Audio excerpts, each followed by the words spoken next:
Hello दोस्तों, नमस्कार। स्वागत है आपका आज की इस वीडियो में। आज की इस वीडियो में बताने वाले हैं क्लास 10वां की चैप्टर 1 की ऑब्जेक्टिव क्वेश्चन, ठीक है, जो कि हमने 1 से लेके 46 तक कंप्लीट कर चुके हैं पिछले वीडियो में, ठीक है।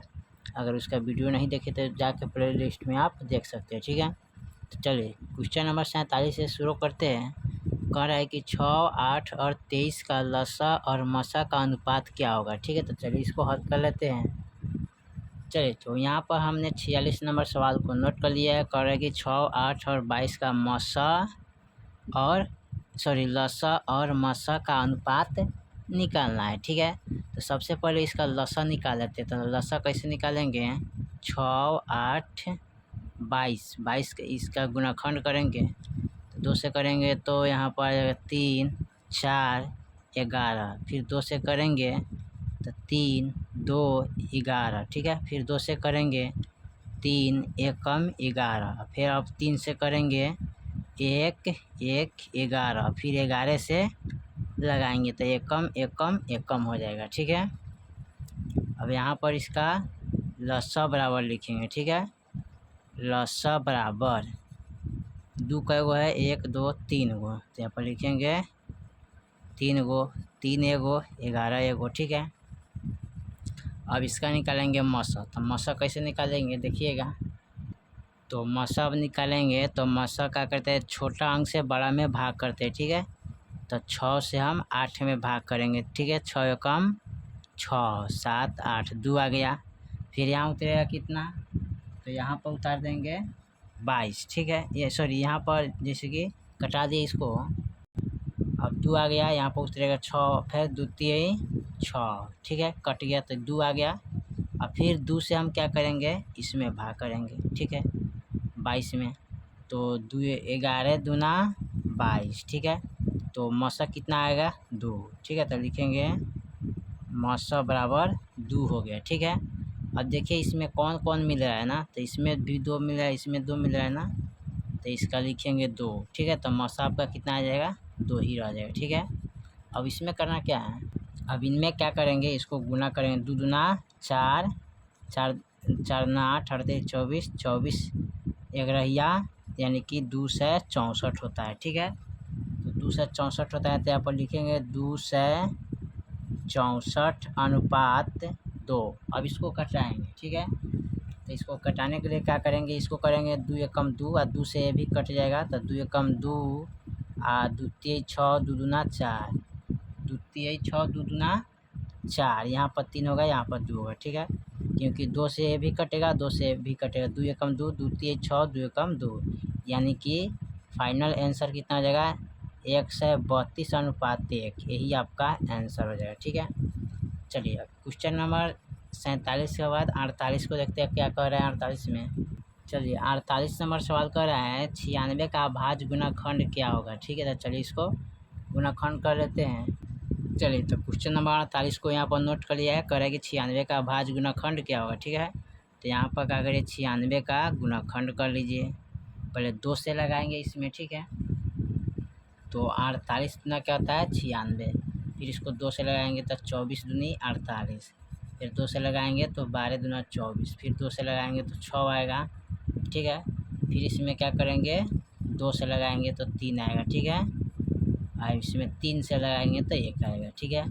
अब यहाँ पर लिखेंगे 96 बराबर 2 कितना है? 1 2 3 4 5, 1 2 3 4 5 और गुने 3।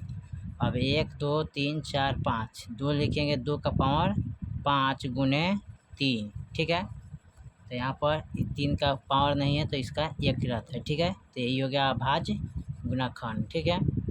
चलिए क्वेश्चन नंबर 49 को देखते हैं। 49 में क्या कह रहा है? चलिए सवाल नंबर 49 में कह रहा है 0.3 का रेखड़ी का परमेय रूप में लघु रूप में लिखिए, ठीक है। तो चलिए इसको हल करते हैं। चलिए तो यहाँ पर 49 नंबर सवाल को नोट कर लिया है। कह रहा है कि 0.3 पर रेखड़ी का परमेय संख्या रूप में लिखिए और इसको किस रूप में लिखना है? लघु रूप में, ठीक है। लघु मतलब छोटा रूप में। तो यहाँ पर 0.3 पर रेखड़ी है तो लिखेंगे यहाँ पर 3, ठीक है। एगो अंक पर एकड़ी है तो एगो 9 बैठा देंगे, ठीक है। अब इसको लघु रूप में लिखना है, यानी कि यहू से छोटा करना है तो 3 एकम 3 और 3 तिहाई 9, ठीक है। यानी कि 1/3 इसका आंसर हो जाएगा, ठीक है। चलिए सवाल नंबर हम 50 को देखते हैं। 50 में क्या कह रहा है, चलिए सवाल नंबर 50 में कह रहा है 7 + 3 √2 कोष्ठ बंद परमेय संख्या है कि अपरमेय संख्या है, ठीक है। तो चलिए इसको हल कर लेते हैं। चलिए 50 नंबर सवाल को नोट कर लिए, ठीक है। इसको हल करना है तो दिया है 7 + 3 √2, ठीक है। इसको कैसे हल करेंगे, तो सबसे पहले 7 और 3 कितना होता है 10, तो 10 लिखेंगे और √2 तो 2 लिखेंगे, ठीक है। अब देखिए 10 जो है रूट से बाहर है, एकदम आज़ाद अंक है, इसके यानी कि रूट के अंदर में 2 है, ये 10 बाहर है, ठीक है। तो जैसे मान लेते हैं यहाँ पर ही 10 है, ठीक है। तो इसमें क्या होता है बटा में 1 छिपा रहता है, ठीक है। तो ये 10/1 हो गया। ठीक उसी प्रकार यहाँ भी है 10 और √2 एकदम ही आज़ाद अंक है, आज़ाद है तो इसके बटा में क्या है 1 है, तो ये क्या हो जाएगा बटा में जो होता है उसको परमेय संख्या बोलते हैं, ठीक है। यहाँ पर लिखेंगे परमेय, ठीक है, गुने √2 का वर्गमूल नहीं निकलता है तो ये हो जाएगा क्या अपरिमेय होता है, ठीक है। अपरिमेय, जब परिमेय अपरिमेय का गुणा कीजिएगा तो क्या प्राप्त होगा अपरिमेय प्राप्त होता है, ठीक है। तो आपका ऑप्शन यही हो जाएगा अपरिमेय, ठीक है। चलिए 51 को देखते हैं। 51 में क्या कह रहा है, चलिए सवाल 51 को देखते हैं। 51 में कह रहा है निम्नलिखित में कौन परमेय संख्या है, ठीक है। तो चलिए इसको हल कर लेते हैं। चलिए तो यहाँ पर 51 नंबर सवाल को नोट कर लिए, ठीक है। कह रहे कौन परमेय संख्या इसमें है, ठीक है। तो चलिए इसको हल कर लेते हैं। देखिए यहाँ पर √5 है, तो √5 का वर्गमूल नहीं निकलता है तो ये क्या हो जाएगा अपरिमेय हो जाएगा, ठीक है। अपरिमेय, ठीक है। ये देखिए ये बाहर है रूट से तो ये आज़ाद अंक है, तो हम बताए थे यहाँ पर सीधे 2 है तो इसका बाटा में क्या है 1 छिपा रहता है, तो बाटा में हो गया तो ये हो जाएगा क्या परमेय संख्या, ठीक। उसी प्रकार यहाँ पर 2 है तो क्या हो जाएगा परिमेय रूट गुने √3 का वर्गमूल नहीं निकलता है ना, तो ये हो जाएगा अपरिमेय, ठीक है। जब परिमेय अपरिमेय में गुना करेंगे तो क्या प्राप्त होगा अपरिमेय प्राप्त होगा, ठीक है। अपरिमेय ही प्राप्त होगा, ठीक है। अब देखिए यहाँ पर भी उसी तरह है 4 है तो ये क्या हो जाएगा परिमेय माइनस √5 का वर्गमूल नहीं निकलता है तो ये हो गया अपरिमेय, तो लिखेंगे अपरिमेय, ठीक है। अब जब परिमेय में से अपरिमेय को घटाते हैं तो क्या निकलता है अपरिमेय निकलता है, ठीक है। अब यहाँ पर देखिए √16 है तो 16 का वर्गमूल कितना आता है 4, तो इसके बटा में क्या है 1 छिपा रहता है तो ये क्या हो जाएगा परिमेय संख्या। बाकी आपका ऑप्शन क्या हो जाएगा गलत है, आपका ये वाला सही है, ठीक है। चलिए सवाल नंबर हम 52 में देखते हैं। चलिए सवाल नंबर हम 52 में देखते हैं। कह 0 और 50 के बीच विषम संख्या कितना है, ठीक है। तो 0 और 50 के बीच में देखते हैं विषम संख्या कितना है। चलिए सवाल नंबर 52 में कह 0 और 50 के बीच यानी कि विषम संख्या निकालें, ठीक है। तो चलिए आप विषम संख्या किसको बोलते हैं, जो जिसका जोड़ा नहीं होता है उसी को विषम संख्या बोलते हैं। जैसे 1 हो गया, 3 हो गया, इसका जोड़ा नहीं होता है, 5 हो गया, उसके बाद 7 हो गया, 9 हो गया, 11 हो गया, 13, उसके बाद 15, ठीक है, 17, 19 हो गया, 21 हो गया, 23 हो गया, 25 हो गया, उसके बाद 27 हो गया, 29 हो गया, उसके बाद 31 हो गया, 33 हो गया, 35, 37, उसके बाद 39, 41, 43, 45, उसके बाद 47 हो जाएगा, उसके बाद 49 हो जाएगा, ठीक है। क्योंकि 50 का अंदर में देखना है, अब गिनना है इसको 0 का अंदर में 50 का अंदर में, ठीक है।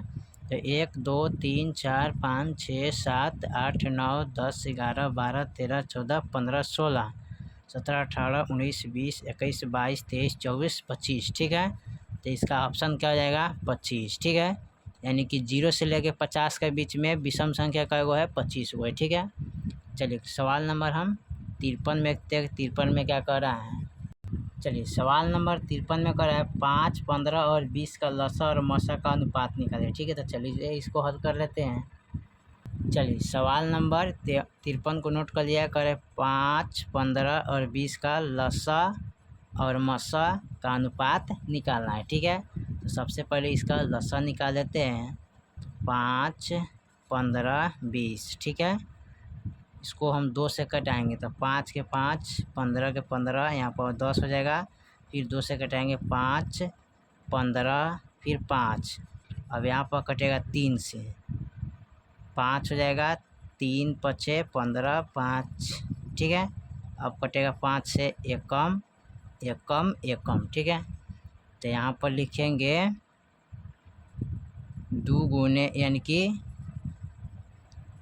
लसा बराबर, तो 2 गो है, 3 एगो है, 5 एगो है, ठीक है। चलिए अब 2 दूना 4, 4 3 12, 12 पचे 60 हो जाएगा। लसा कितना हो गया 60। अब निकालेंगे इसका मसा। तो मसा कैसे निकालते हैं देखिए यहाँ पर। तो पहले छोटा से बड़ा में भाग करते हैं ना, तो भाग करते हैं 5 से 15 में, 5 तिहाई 15 हो जाएगा, ठीक है। कट गया। फिर मसा इतना रह गया, अब इतना से हम भाग करेंगे कितना में 20 में, 5 चक्के 20 हो जाएगा, ठीक है। कट गया तो कितना आ जाएगा, यहाँ पर मसा हो गया 5। अब इसका अनुपात निकालना है ना, तो अनुपात बराबर, यानी यहाँ पर लिखेंगे 60 अनुपात 5, 5 एकम 5, अब 12 पचे 60, यानी कि 12 अनुपात 1 आंसर इसका आएगा, ठीक है। ये आपका आंसर हो जाएगा, ठीक है। चलिए सवाल नंबर अब 54 को देखते हैं। 54 में क्या कह रहा है। चलिए सवाल नंबर 54 में कह रहा है निम्नलिखित में कौन अपर में नहीं है, ठीक है। तो चलिए इसको हल कर लेते हैं। चलिए तो सवाल नंबर 54 को नोट करिए, कह रहा है कौन अपर में संख्या नहीं है इसमें, ठीक है। देखिए तो 10 का वर्गमूल नहीं निकलता है, ठीक है। 10 का जब वर्गमूल नहीं निकलेगा तो ये क्या हो जाता है अपरिमेय। सॉरी, इसको लिखेंगे अपरिमेय, ठीक है, संख्या। ये देखिए 24 का भी वर्गमूल नहीं निकलता है, तो ये भी क्या हो जाएगा अपरिमेय, अपरिमेय संख्या, ठीक है। 35 का वर्गमूल नहीं निकलता है, तो ये हो जाता है क्या, ये भी हो जाएगा अपरिमेय संख्या, ठीक है।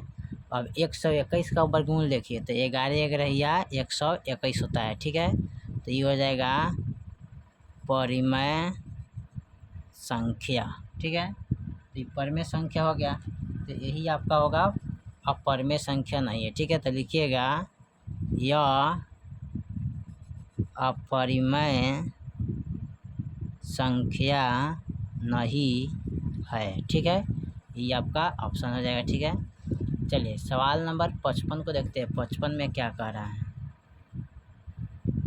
चलिए सवाल नंबर 55 में कह रहा है दो संख्याओं ए और 18 का लसा 36 है तथा मसा 2 है, तो ए का मान क्या होगा, ठीक है। तो चलिए इसको हल कर लेते हैं। चलिए सवाल नंबर 55 में कह रहा है दो संख्याओं ए और 18 का लसा 36 है तथा मसा 2 है, तो ए का मान निकालें, ठीक है। तो ए का मान निकालना है तो क्या करेंगे, ए गुने 18, ठीक है, बराबर 36 गुने 2 करेंगे, ठीक है। अब यहाँ पर इनसे इनमें गुना करेंगे तो ए 18 हो जाएगा और 36 दूना क्या होता है 72, ठीक है। अब हमें निकालना है ए का मान, तो ए बराबर लिखेंगे, ठीक है, 72 बटा 18, 18 दून 18 चौका 72, यानी कि 4 मरतबे कटेगा, ठीक है। तो यहाँ पर ए का मान कितना हो जाएगा 4 हो जाएगा, ठीक है। चलिए सवाल नंबर 56 को देखते हैं। 56 में क्या कह रहा है। चलिए सवाल नंबर 56 में कह रहा है यदि क्यू तथा क्यू दो अभाज्य संख्या तो उनका मौसा क्या होगा, ठीक है। कह रहे हैं पी तथा क्यू दो अभाज्य संख्या है तो उनका मौसा क्या होगा। ठीक है, चलिए इसको हल कर लेते हैं। चलिए यहाँ पर कर है पी तथा क्यू दो अभाज्य संख्या है, यानी कि पी और क्यू दोनों क्या है, अभाज्य संख्या है। तो मौसा कितना होगा ना, तो इसका अभाज्य संख्या का मौसा एक ही होता है। ठीक है, तो ऑप्शन एक हो जाएगा। ठीक है, चलिए 57 नंबर देखते हैं क्या कह रहा है। चलिए 57 नंबर सवाल में कह रहा है सबसे छोटी अभाज्य और सबसे छोटी भाज्य संख्या का गुणनफल क्या होगा। ठीक है, तो चलिए इसको हल कर लेते हैं। चलिए सवाल नंबर 57 को नोट कर लिया है। कह रहे सबसे छोटी भाज्य संख्या कितना है, 4। सबसे छोटी अभाज्य संख्या कितना है, 2। तो इसका गुणनफल कितना होगा। ठीक है, तो 4 गुणे 2 करिए, 4 दूना 8 हो जाएगा। ठीक है, इसका गुणनफल कितना हो जाएगा, 8। चलिए सवाल नंबर हम 58 को देखते हैं। चलिए सवाल नंबर 58 में देखते हैं। 58 में करें निम्नलिखित में कौन सी अभाज्य संख्या है। ठीक है, तो चलिए इसको हल कर लेते हैं। चलिए तो कह रहा है कौन अभाज्य संख्या। ठीक है, अभाज्य संख्या उसको कहते हैं जो एक से कटे और जितना है उतना ही से कटे, उसी को अभाज्य संख्या कहते हैं। ठीक है, तो यहाँ पर देखिए 29 जो है ना, केवल एक से कटेगा और 29 से कटेगा। ठीक है, तो ये हो जाएगा आपका क्या, अभाज्य संख्या। ठीक है, अभाज्य संख्या। जो 25 है तो 1 से कटेगा, 5 से कटेगा। ठीक है, 25 से कटेगा। ठीक है, ये कट जाने वाला अंक है, तो ये आपका अभाज्य संख्या नहीं होगा। 16 है तो 1 से कटेगा, 2 से कटेगा, 4 से कटेगा, 8 से कटेगा, फिर 16 से कटेगा, तो ये भी नहीं होगा। 15 है तो 1 से कटेगा, 3 से कटेगा, 5 से कटेगा, 15 से कटेगा, तो ये भी नहीं होगा। ठीक है, आपका अभाज्य संख्या कौन हो जाएगा, ऑप्शन ए। ठीक है, चलिए सवाल नंबर अब 59 में देखते हैं। 59 में क्या कह रहा है। चलिए सवाल नंबर 59 में कह रहा है 3.27 का रेखड़ी है क्या, पर में होगा कि अपर में। ठीक है, तो चलिए इसको हल कर लेते हैं। चलिए सवाल नंबर 59 को नोट कर लिया है। ठीक है, 3.27 का रेखड़ी क्या होगा। ठीक है, पर में होगा कि अपर में। तो यहाँ पर समझिए, यहाँ पर 2 को अंक पर रेखड़ी है, तो इसको लिखेंगे 3, 2, 7। 2 को अंक पर रेखड़ी है तो 2 को 9 डालेंगे। ठीक है, और उसके बाद क्या करेंगे, देखिए तो ये 327 बटा क्या हो गया, 99। तो जब बाटा में आ गया तो क्या हो गया, परिमेय संख्या। ठीक है, तो आपका यही ऑप्शन हो जाएगा। चलिए 60 नंबर देखते हैं। 60 में क्या कर रहा है। चलिए सवाल नंबर 60 में करें किसी पूर्णांक m के लिए सम संख्या का रूप कौन होगा। ठीक है, तो देखिए m+2 ये हो जाएगा आपका सम संख्या, 2m+1 ये हो जाएगा विषम संख्या, 2m ये हो जाएगा सम संख्या, 2m-1 ये भी हो जाएगा विषम संख्या। ठीक है, तो इसका देखते हैं ऑप्शन कौन दिया है। तो इसमें जो 60 का ऑप्शन होगा ना, 2m होगा, क्योंकि यहाँ पर होगा। ठीक है, तो 2m को नोट कर लेंगे। चलिए तो आपका ऑप्शन यही हो जाएगा, 2m आंसर होगा। ठीक है, चलिए सवाल नंबर 61 को देखते हैं। 61 में क्या कह रहा है। चलिए सवाल नंबर 61 में कह रहा है निम्नलिखित में कौन सा अपरिमेय नहीं है। ठीक है, तो चलिए इसको हल कर लेते हैं। चलिए सवाल नंबर 61 को नोट कर लिया। कह रहा है कौन अपरिमेय संख्या नहीं है। ठीक है, तो देखते हैं इसमें कौन अपरिमेय नहीं है। देखिए 64 का वर्गमूल होता है कितना, 8। 81 का वर्गमूल होता है 9। ठीक है, यानी कि 8 28 64 और 9 9 81, तो क्या हो जाएगा, परिमेय संख्या हो जाएगा। ठीक है, इसमें कह रहा है 2√3, तो 2 क्या है, परिमेय हो जाता है। ठीक है, क्योंकि रूट से बाहर है, ये आज़ाद अंक है, इस तरह का अंक होता है, इसका बटा में 1 छिपा रहता है, तो ये बटा में हो गया तो क्या हो जाएगा, परिमेय संख्या। तो इसको लिखेंगे परिमेय संख्या गुणे अपरिमेय। ठीक है, जब इसको गुना करेंगे तो क्या प्राप्त होगा, अपरिमेय प्राप्त होता है। ठीक है, अब यहाँ देखिए 21 का वर्गमूल नहीं निकलता है। ठीक है, तो ये क्या हो जाएगा, अपरिमेय। ना 35 का वर्गमूल निकलता है, तो ये क्या हो जाएगा, अपरिमेय।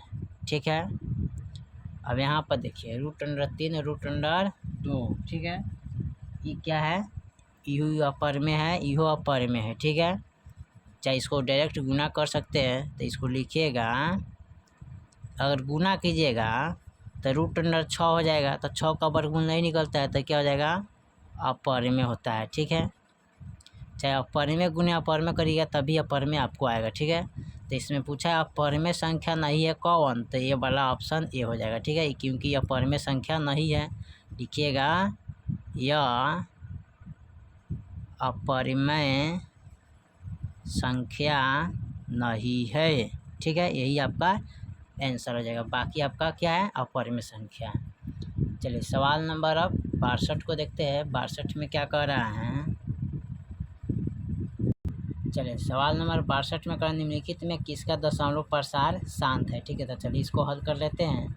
देखिए यहाँ पर 3/8 है, 2/15 है, 29/343 है, 17/15 36 है। ठीक है, तो यहाँ पर हम डायरेक्ट इसका ऑप्शन क्या कर लेते हैं, निकाल लेते हैं। ठीक है, तो 62 नंबर सवाल जो है ना, तो यहाँ पर 3/8 है ना, वो क्या है, यहाँ पर हो जाएगा दशमलव प्रसार शांत हो जाएगा। ठीक है, बाकी इसके गुणाखंड में नहीं आएगा, 2 के पावर n गुने 5 के पावर m नहीं आएगा। ठीक है, इसमें आएगा।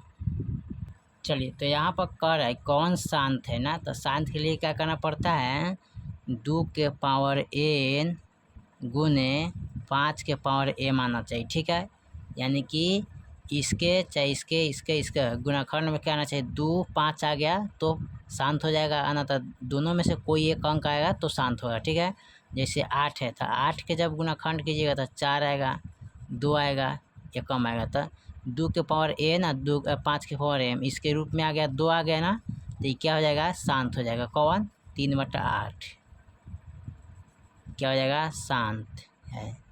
बाकी 15 को कटाइएगा ना, तो 15 में देखिए 3 5 15, तो 3 5 आ रहा है ना, तो ये भी हो जाएगा 5 आ रहा है। ठीक है, तो 5 आना चाहिए। ठीक है, बाकी इसमें नहीं आएगा। ठीक है, तो चलिए अब सवाल अब देखते हैं, आपका 3/8 हो जाएगा, यही आपका शांत होगा। ठीक है, अब उसके बाद 63 नंबर को देखते हैं। 63 में क्या कह रहा है, चलिए 63 में कह रहा है कि 6/15 का दशमलव प्रसार क्या होगा, शांत होगा क्या शांत। ठीक है, तो चलिए इसको हल कर लेते हैं।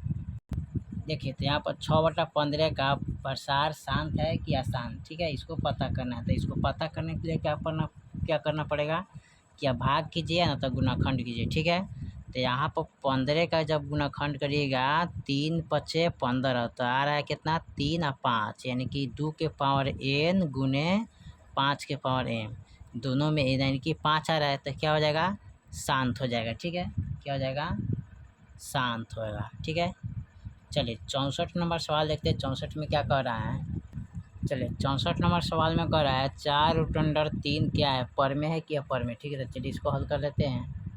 देखिए तो क्वेश्चन नंबर 64 में कह रहा है 4 माइनस √3 क्या है, परमेय कि अपरमेय। तो देखिए ये 4 जो है ना बाहर है, तो इसके बटा में क्या छिपा रहता है, 1, 4/1 हो गया, तो जो बटा में हो गया वो परमेय संख्या होता है, तो इसको लिखेंगे परमेय संख्या गुने जो √3 है, तो √3 के वर्गमूल नहीं निकलता है, तो क्या होता है, अपरिमेय।